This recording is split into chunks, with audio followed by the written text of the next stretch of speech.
vambora, mais um vídeo aí do Seijinho, não sabia o que assistir, aí eu vi esse vídeo na playlist e falei, vamos assistir ele, né? Pecadores só cometeu um pecado, não assisti esse filme, não faço ideia do que é, mas na capa tá escrito vampiro irlandês, então vambora. Esses dias eu fui assistir Pecadores sem Tá meio desfocado, né, o Seijinho? saber nada sobre esse filme. Eu não li sinopse, Ah, tá, eu então eu não também vi não. trailer, e a única coisa que eu sabia é que a Hailey Tá Steinfeld desfocado. cuspia na boca do Michael B. Jordan. Mas não É foi com o por causa Michael disso B. que eu assisti, Jordan? não. E no começo eu tava achando que era um drama histórico dos anos Mano, o CG aqui, ele errou na mão, tá? Ele tá meio desfocado, cara. Eu tô achando que eu tô com miopia ou realmente o vídeo ficou desfocado, né? Porque tá meio estranho. Nossa, cara, que agonia, cara. Nossa. Não sei, acho que eu tô precisando de óculos. Tá meio estranho. Olha. anos 30 no sul dos Estados Unidos. Uma época muito difícil, caracterizada por pobreza, segregação racial, a KKK, o surgimento do blues. Nos primeiros 40 minutos, estava sendo um ótimo drama histórico. Até que, do absoluto nada, aparece um vampiro no sol escaldante do Mississippi. Tipo o Edward vindo pro Rio de Janeiro. Eu levei um puta susto, eu não sabia que era um filme de vampiro. Demora uns 40 minutos pra aparecer um vampiro. Mas a minha reclamação é que os vampiros desse filme são muito patéticos. Os vampiros do Crepúsculo dão muito mais medo que esses caras aí. E aí eu fiquei meio dividido, porque por um lado eu gostei muito do filme, tirando toda a parte que envolve vampiro. Mas vamos com calma e analisar isso tudo agora. A história se passa em 1932 em Clarksdale, no Mississippi, ou o berço do blues. E nessa época o país passava pela Grande Depressão. Um Mississippi, 2 Mississippi, 3 Mississippi, 4 Mississippi. Não é assim que se conta os segundos? Se eu não me engano, isso é usado porque a palavra Mississippi demora um segundo pra você falar. Então é meio que uma contagem certa, sei lá, tipo, 1 Mississippi, 2 Mississippi, 3 Mississippi, 4 Mississippi. Eu acho que faz a contagem certinha dos segundos. Uma curiosidade aí meio inútil, né, que eu li uma vez, mas aí eu lembrei disso porque ele falou Mississippi. Mississippi é uma palavra muito engraçada, inclusive. Como se a depressão normal já não fosse ruim o suficiente. Em algum momento Tá da história desfocado, hein, teve a Seijinho? Grande também. Acompanhamos a história do Samuel, ou Sammy para os mais íntimos. Ele é filho do pastor e sonha em ser músico, contrariando as expectativas do pai, que quer que ele também seja pastor. E pra piorar, o Sammy quer tocar blues, que na época era considerado música do demônio. É e verdade. tudo que é muito diferente da sua época já foi considerado do demônio. O blues, o rock, tatuagem, piercing e agora labubus.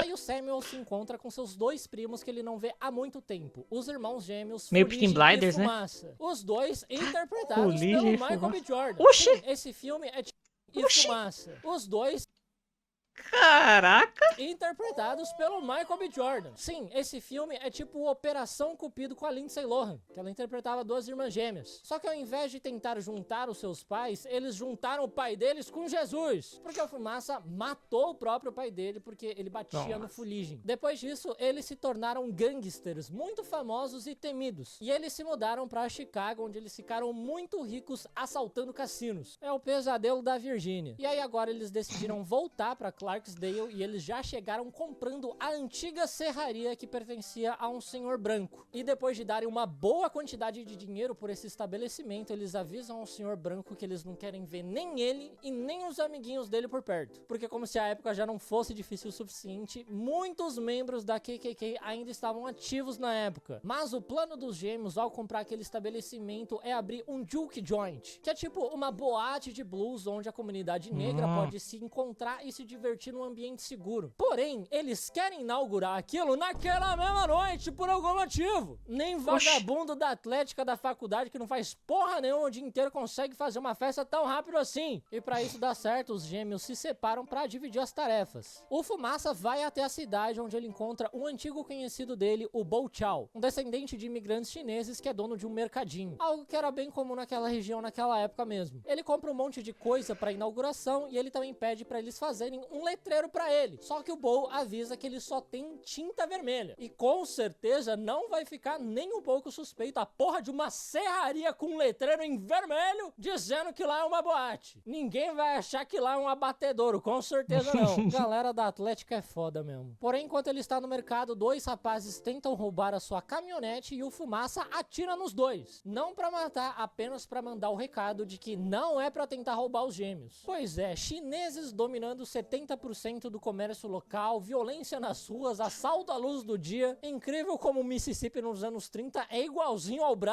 nos dias de hoje. Mas deve ter sido muito engraçado o cara simplesmente atirar em dois malucos e logo em seguida divulgar a boate dele que vai inaugurar naquele mesmo dia, dizendo que vai ter muita dança, diversão, música, blues e gyoza, porque tava na promoção no mercado chinês. E na verdade o gyoza é uma comida japonesa que foi baseada numa comida chinesa chamada jiaozi. Só que aqui no Brasil pouca gente conhece por esse nome, conhece mais pelo gyoza. Se a gente tem propriedade, né? Eu tive que pesquisar pra fazer esse vídeo. Não foi apenas diversão e risada, um trabalho sério foi feito aqui, tá? E nessas raras ocasiões em que de fato só faltou o eu foco, né, tenho que Serginho? trabalhar, é sempre bom ter um navegador que facilite a minha Ixi, vida. olha lá. E é aqui O Opera que GX? entra o Opera.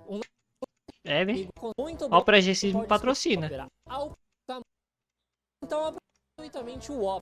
Essa oportunidade passar, hein? Então, Não voltando deixa pro de vídeo. conferir. Mora mais afastado. Voltando pro vídeo, o Fumaça também reencontra sua ex-mulher, a Anne, que mora mais afastada num bosque e tem uma lojinha bem humilde. E ele fica bem bravo com ela porque ela fica aceitando créditos de plantação como pagamento, que é tipo uma moeda local que só funciona ali entre os trabalhadores das plantações. E ele acha que ela tem que começar a aceitar dinheiro de verdade, dólar. Eu acho que o equivalente de hoje seria você topar fazer um trabalho pra alguém que vai te pagar com divulgação pra todos os 33 seguidores que ele tem. Enquanto isso, o Fuligem e o Samuka vão até a estação de trem pra contratar um músico lendário do blues, o Delta Slim, pra tocar piano na boate deles. No Alameda começo ele Slim? recusa porque ele já toca em outra boate há mais de 10 anos, mas assim que o Fuligem oferece uma cerveja irlandesa pra ele muda de ideia na hora, porque ele é um idoso alcoólatra. Talvez ele morra nessa noite. E no caminho de volta, eles passam pelas plantações e contratam o Broa de Milho, um trabalhador rural que vai ser o segurança Broa da de Milho. balada. Só que eles não dão nenhuma arma pro Broa de Milho, ele vai defender eles como? Com os punhos só? O Fumaça atirou em dois caras no meio da rua à luz do dia. Vocês não têm medo verdade. de uma retaliação, não? Um pouco longe dali, um homem irlandês com a pele Cara, não é possível que só eu. Acho que tá desfocado.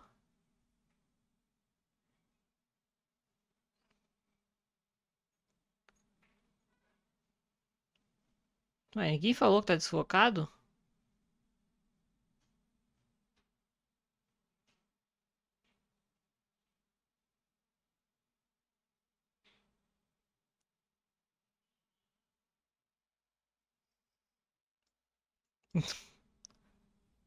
Ué, ninguém falou que tá desfocado. Mas pra mim tá, né? Eu não sei, eu acho que eu não tô míope, não.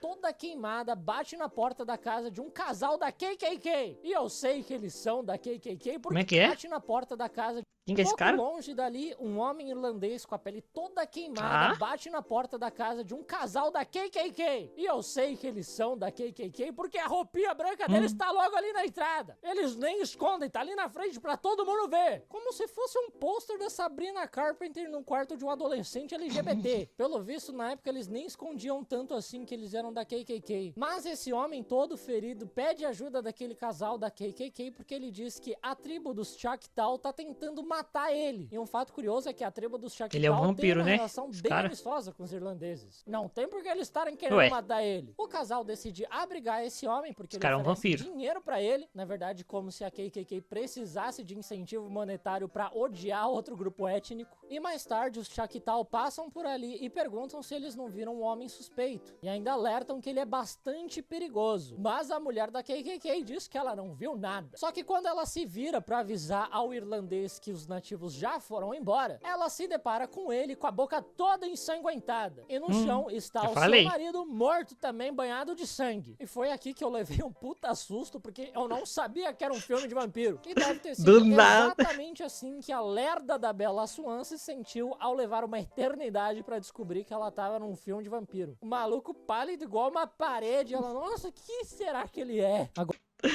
Tá ligado? O Edward da cor da minha camiseta aqui, ó, da cor da parede, ela não percebeu. Ah, pelo menos os vampiros desse filme aparentemente não brilham, né, no sol, eles queimam.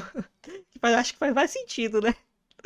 Nossa, do nada o filme virou um filme de vampiro. Agora eu sei como é ser um idiota igual ela. É foda que, como se já não bastasse a Grande Depressão, a KKK, os caras da Atlética, agora tem vampiro e vampiro da KKK. Um monte de bissexual só veio ver o filme por causa da cena quente entre o Michael B. Jordan e a Hailee Steinfeld. Eles não estavam preparados pra sofrer tanto. Anoitece, o nosso Clube do Blues abre as portas para as dezenas de convidados que vêm chegando aos poucos. E duas convidadas muito especiais agitam a noite. A primeira delas, chamada Perline, é uma moça que o Samuel conheceu na estação de trem. Ela é uma mulher casada e mesmo assim ele convidou ela e ficou flertando com ela a noite inteira. Não só isso, né? Como ele também lambeu a xoxota dela. E é impressionante como o cara do violão sempre é um comedor de casada em qualquer época da história. Agora então porque falam que é do demônio. Esse instrumento amaldiçoado. E a outra convidada que na verdade não Inclusive, foi tem um ali.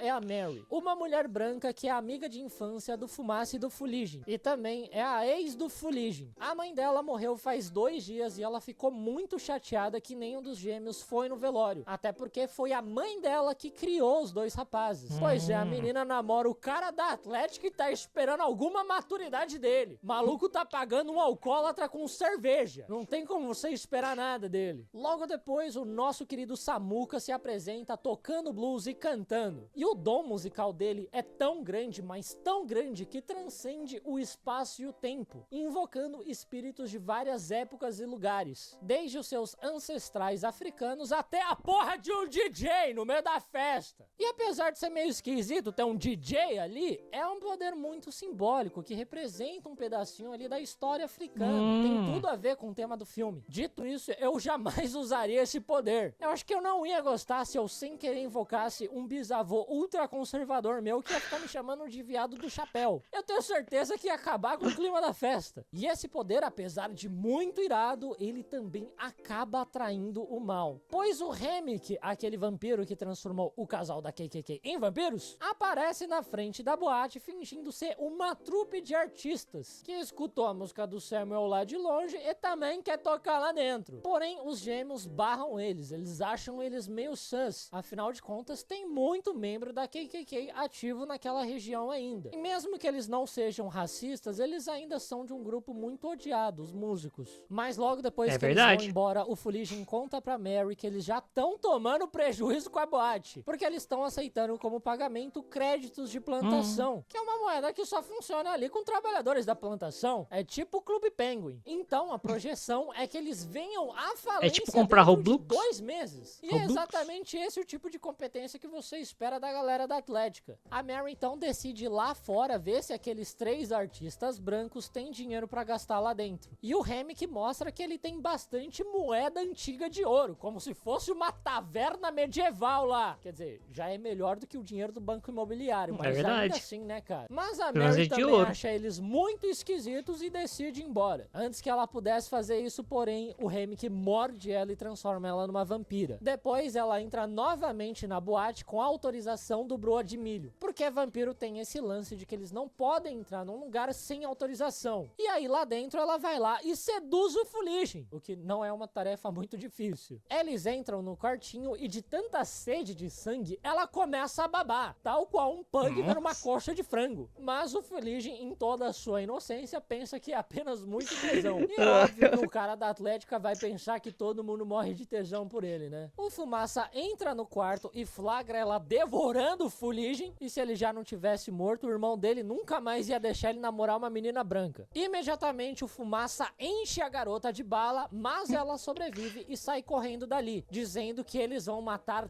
todo mundo. Eu só não sei porque que ela simplesmente já não mata todo mundo agora. Não tem nada impedindo ela de fazer isso. Aliás, na verdade, eu não sei porque que ela não entrou na balada e deu autorização pros outros vampiros entrarem também, que aí eles já matavam todo mundo, né? Mas quem sou eu pra dar dar alguma sugestão, né? Cara, esses vampiros eles realmente são muito burros. Nessa hora eles mandam todo mundo embora da festa. Ainda bem, né? mas Senão não alguns teria filme. convidados e funcionários ainda ficam. Que é o certo a se fazer, né? Lá fora é que tá o perigo. Dentro que é seguro. Se tá chovendo pica lá fora, você não vai sair com o cu pra cima. Daí a Grace, que é a esposa do Bo, diz pra eles... Faz sentido, né? Faz sentido. No pica lá fora, você não vai sair com o cu pra cima. Daí a Grace, que é a esposa do Bo, diz pra eles irem embora também, porque eles têm uma filha em casa esperando eles. E aí o Bo também vai lá pra fora pra pegar as coisas dele, pegar o carro exatamente onde tá o perigo. A verdadeira grande depressão é o que tá me dando vendo essa galera se entregando de bandeja pros vampiros. Após lamentar muito a morte de seu irmão, o Fumaça vai até a entrada da boate, onde o Brodmilho tá pedindo autorização pra entrar. E eles acham muito esquisito, porque ele ficou a noite inteira entrando e saindo sem nunca precisar pedir autorização, porque ele tá precisando agora. E quando o Fumaça se aproxima do Cara, eu não entendi a brisa de pedir autorização pra entrar. Não sei se faz muito sentido não, isso aí. Brodmilho, o desgraçado tenta morder ele, o que não é muito Brodmilho da parte dele. Um cara que chama Brodmilho, você vai imaginar que ele é vegan. Por sorte, o Fumaça é mais verdade. rápido e consegue escapar dando um tiro na cabeça do Brodmilho. E novamente, o tiro não mata. Em seguida, o quarto onde eles trancaram o Fuligem começa a fazer Tem que ser uma barulho. estaca E é de madeira o próprio no Fuligem que coração. despertou como vampiro pedindo pra alguém tirar ele dali. Tal qual o HB20 do seu pai, implorando pra você tirar ele ali da garagem, dar uma voltinha nele depois de tomar 5 latinhas de Skol. Uma proposta bem tentadora. O Fuligem arromba a porta, mas antes que ele pudesse machucar qualquer pessoa, a Anne joga alho em conserva nele, queimando sua pele. E ele foge de lá. A Anne, que agora tem a certeza de que eles estão lidando com vampiros, fala pra eles pegarem alho, estacas de madeira, prata e água benta. Como se alguém andasse com água benta dentro da bolsa do lado do celular e do Carmed de maçã do amor. Em seguida, eles encontram um Bo ali na entrada pedindo pra entrar. Ele também já virou um vampiro e o Hammock diz que agora ele tem acesso a todas as memórias do Bo. E caso eles não deixem eles entrarem, eles vão matar a filha do Bo e da Grace. E o vampirismo nesse filme, ele é diferente. Ele meio que cria uma mente coletiva, em que todos os vampiros querem a mesma coisa. Eles querem ampliar a comunidade vampiresca deles. O que por si só é um plano bem burro, né? Porque uma hora vai acabar o alimento. E vampiro normalmente é bem seletivo com quem ele transforma em vampiro. Eles são bem territoriais. Mas nesse filme, todo mundo vira um NPC sem vontade própria depois de ser transformado em vampiro. É isso que acontecia nessa época antes de existir servidor do Discord. Você tinha que pessoalmente buscar uma galera pra poder cometer crime com você. Porém, o Hammock quer uma outra coisa também.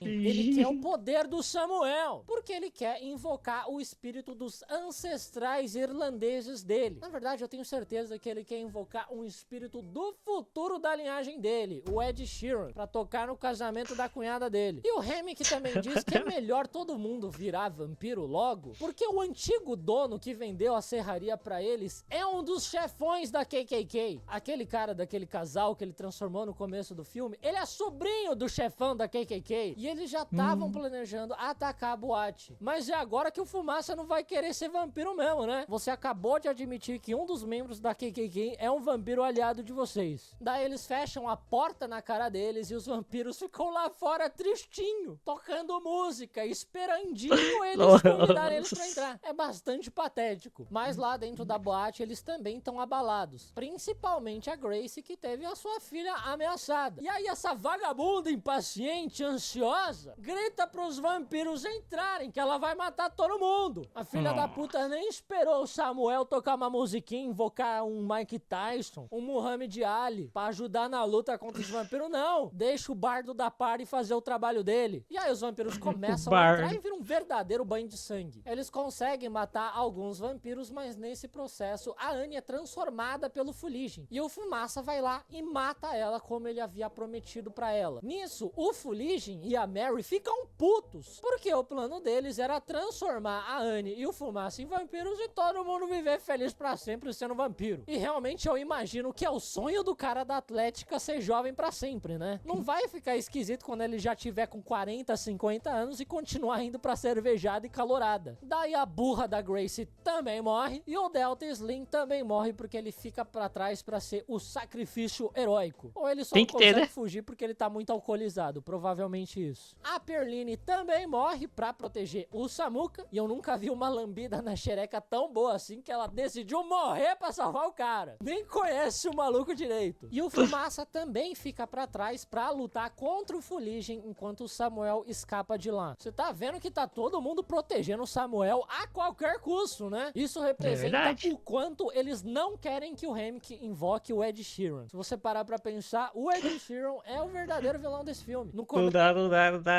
Ele é o vampiro irlandês. você acha, quem vai ser o grande vilão? Não, é o Ed Sheeran. Daí o Hammock pega o Samuel tentando escapar, mas o garoto consegue acertar o violão na cabeça dele. E o instrumento tem uma parte de prata que fica fincada na cabeça do Hammock. E pra finalizar o serviço, o Fumaça aparece e atravessa uma estaca de madeira no peito dele. Logo em seguida, os primeiros raios de sol começam a surgir no horizonte e todos os vampiros queimam. Pois é, Cara, essa cena aqui é igualzinho Minecraft, velho. Nasce o aparece sol, e atravessa todos os uma monstros. estaca de madeira no peito dele. Nasce o sol, todos os monstros começam a queimar. Logo em seguida, os primeiros Olha raios isso, de véi. sol começam a surgir no horizonte e todos os vampiros queimam. Pois é, a Grace Igualzinho só precisava ter Minecraft. esperado mais uns 5 minutos que o dia ia começar a amanhecer. A filha dela não ia morrer. Agora espero que ela morra também, só de raiva. Espero que o Ed Sheeran mate ela. Não sei porque ele faria isso, mas eu espero que aconteça isso. Daí o Samuel volta pra igreja do pai todo ensanguentado, machucado, pra dizer a ele que ele vai escolher a carreira de músico. Por mais que talvez ele acabe invocando Satanás toda vez que ele for tocar um Legião Urbana. Enquanto isso, o Fumaça fica lá na boate esperando a chegada dos membros da KKK, que tinham se planejado pra atacar a boate de manhã. O que não é um bom plano, né? Porque de manhã a festa já acabou, só vai ter uns bêbados e os funcionários. Graças a Deus, nenhum vilão é muito esperto nesse filme. Enfim, o Fumaça fica de tocaia esperando eles chegarem, e aí ele sai metralhando todo mundo. Ele também acaba sendo atingido por uma bala nesse processo, e ele se senta pra morrer pacificamente enquanto ele fuma um cigarro. Literalmente o sonho de todo homem morrer dessa forma. Bom, 60 anos se passam e o Samuel já é um idoso que teve uma brilhante carreira musical. Com o dom dele, eu não sei como... Então aí é nos anos 90? Se passou... passou... Não passou 60 anos. Ele tá com 60 anos, né? Então é nos anos 70, 60, 70, sei lá. É um idoso que teve uma brilhante carreira musical. Com o dom dele, eu não sei como ele não causou outro apocalipse, mas tudo bem. E aí, numa noite, ele acaba encontrando o Fuligem e a Mary, que sobreviveram naquela noite. E é claro, é óbvio que eles estão vestidos iguaizinhos a dois jovens da Atlética da AMB Morumbi. Mas eles não vieram fazer mal nenhum ao Samuel. Eles prometeram ao Fumaça que eles não fariam. Eles meio que só vieram se despedir do Samuel porque ele já tá morrendo. E aí os três conversam e eles concordam que aquele dia da boate foi o melhor dia da vida deles. Tirando toda a matança. Cara, a memória deles deve estar bem distorcida pra eles acharem que esse foi o melhor dia da vida deles, né? E infelizmente, Imagina o esse pior. pode ser um dos sintomas de uma depressão. Talvez até uma grande depressão. É verdade. Caraca, e é isso, né? Mais um vídeo aí do Serginho, cara. Incrível. Engraçado, né? Sei lá, mano. Eu não esperava nada porque eu não sabia do que se tratava o filme, né? Mas tá aí, aparentemente é um filme de vampiro meio histórico, né? Como ali Estados Unidos, anos 30. Enfim, muito bom.